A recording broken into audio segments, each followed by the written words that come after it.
Morning Spirit. Selamat pagi, semangat pagi.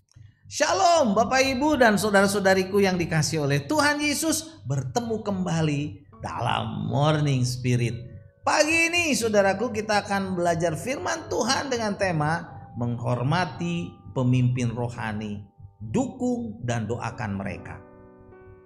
Sikap yang benar terhadap pemimpin rohani yang memimpin kita dalam Tuhan Yesus dan yang menegur kita, saudaraku, adalah kita harus menghormati dan mendukung serta menghargai mereka dalam kasih Tuhan.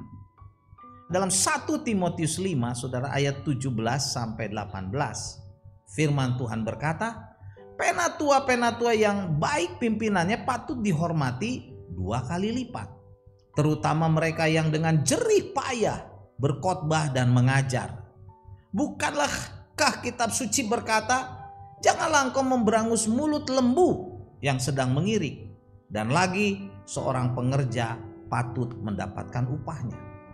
Dalam ayat-ayat ini Bapak Ibu saudara-saudariku, Rasul Paulus menggambarkan bagaimana menghormati dan melindungi dan mendukung saudaraku para penatua dan para hamba Tuhan yang layak dihormati dan dilindungi.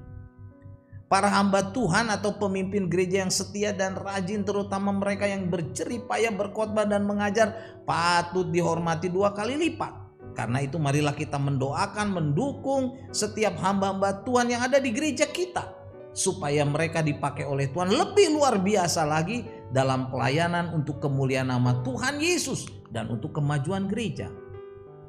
Dalam 1 Tesalonika 5 ayat 12 sampai 13, firman Tuhan berkata, kami meminta kepadamu, ini permintaan Paulus kepada jemaat di Tesalonika, saudara-saudara, supaya kamu menghormati mereka yang bekerja keras di antara kamu, yang memimpin kamu dalam Tuhan dan yang menegur kamu, dan supaya kamu sungguh-sungguh menjunjung mereka dalam kasih karena pekerjaan mereka.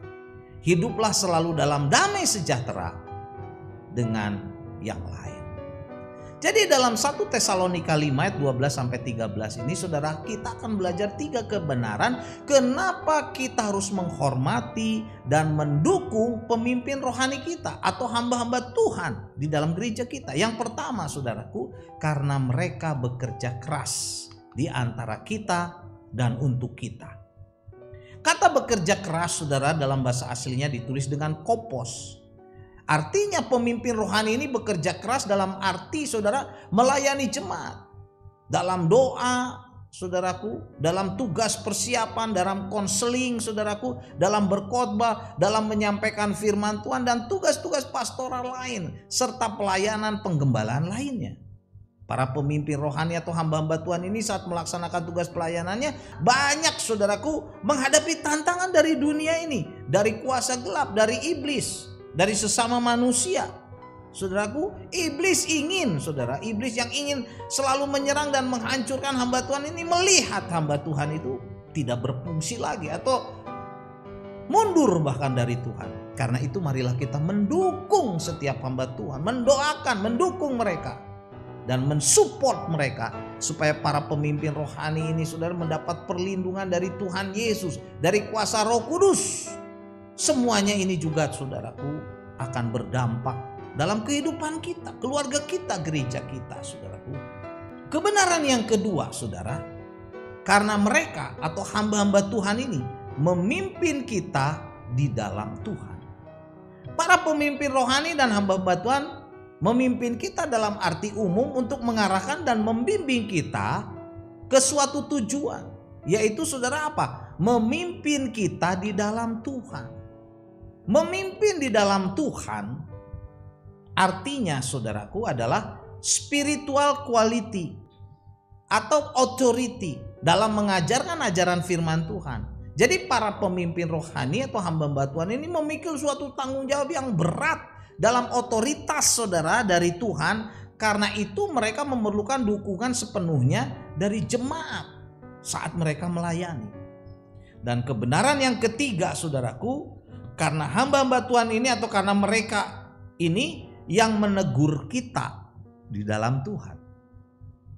Kata yang digunakan Rasul Paulus untuk menegur adalah untuk tujuan positif, saudara, yaitu secara harafiah artinya memperingatkan. Boleh juga menasehatkan, saudaraku. Orang-orang yang terlibat dalam melakukan hal-hal yang melanggar firman Tuhan atau kehendak Tuhan. 1 Korintus 4 ayat 14 berkata, hal ini kutuliskan bukan untuk memalukan kamu, tetapi untuk menegur kamu sebagai anak-anakku yang kukasihi. Jadi saudara, di dalam kasih yang sejati memang seringkali saudara ada banyak teguran. Teguran di dalam kasih adalah sesuatu yang positif. Karena lebih baik menegur daripada saudaraku membisu, atau hamba Tuhan itu gak ngomong apa-apa dan membiarkan seorang jatuh dalam dosa yang dapat menimbulkan penderitaan. Ini tidak boleh terjadi, saudaraku. Dalam 1 Tesalonika 5 ayat 13 berkata, dan supaya kamu sungguh-sungguh menjunjung mereka dalam kasih. Mereka ini adalah hamba-hamba Tuhan, saudara. Karena pekerjaan mereka, hiduplah selalu dalam damai seorang dengan yang lain. Jadi bagaimana kita menjunjung para pemimpin rohani atau hamba-hamba Tuhan ini? Yaitu dengan mendoakan mereka, menghormati mereka, mendukung mereka, saudara, mencukupi mereka. Jadi kalimat hiduplah selalu dalam damai seorang dengan yang lain artinya sering terjadi dalam jemaat, saudara, sebelum ditegur, hidup jemaat penuh dengan damai, hubungannya baik, saudara, akur, tidak ada permusuhan, saudara, dengan hamba Tuhan itu. Tetapi setelah ditegur, berubah menjadi saling menghindar, ada ketidaksukaan dan seringkali bentrokan. Ini tidak boleh terjadi. Kita harus memperkuat persekutuan kita. Kalau ada hamba Tuhan yang menegur kita, saudara, melalui kebenaran firman Tuhan, mari kita mengoreksi diri. Karena pasti teguran atau nasihat itu bersifat positif, bukan negatif, saudara. Untuk membangun supaya kita semua, saudara, menjadi orang-orang yang dewasa rohani di dalam Tuhan. Jadi dalam 1 Tesalonika 5 ayat 12-13, kenapa kita harus menghormati, mendoakan dan mendukung para pemimpin kita, saudara, pemimpin rohani kita? Adalah yang pertama, karena mereka bekerja keras di antara kita. Yang kedua, karena mereka memimpin kita dalam Tuhan. Yang ketiga, karena mereka menegur kita di dalam Tuhan.